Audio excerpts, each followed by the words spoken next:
Let's talk about chest voice. There are lots of different ways of using your chest voice.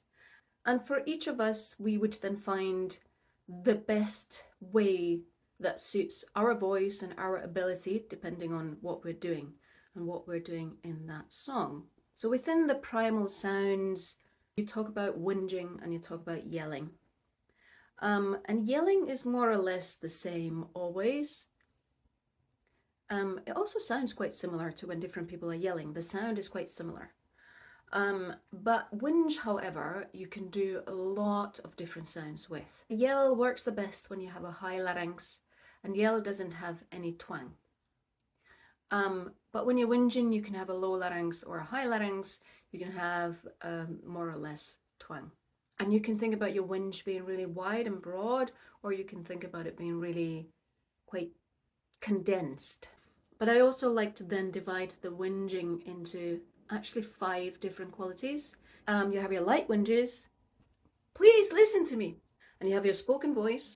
You don't really need to know exactly what you're doing because you can get away with almost anything. Then you have your roar whinges. No! You have your very emotional whinges. I didn't mean it! And what else? Oh, your squeaky whinge. Your I don't care what they're going to say.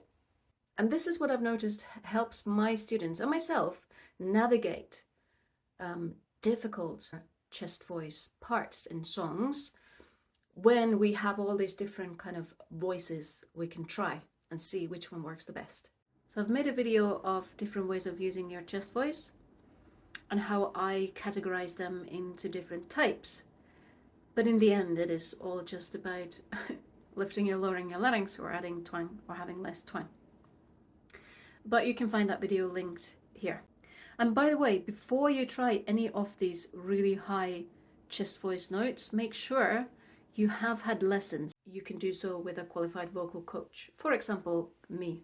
I teach online worldwide. I am in the UK, so depending on obviously time and availability.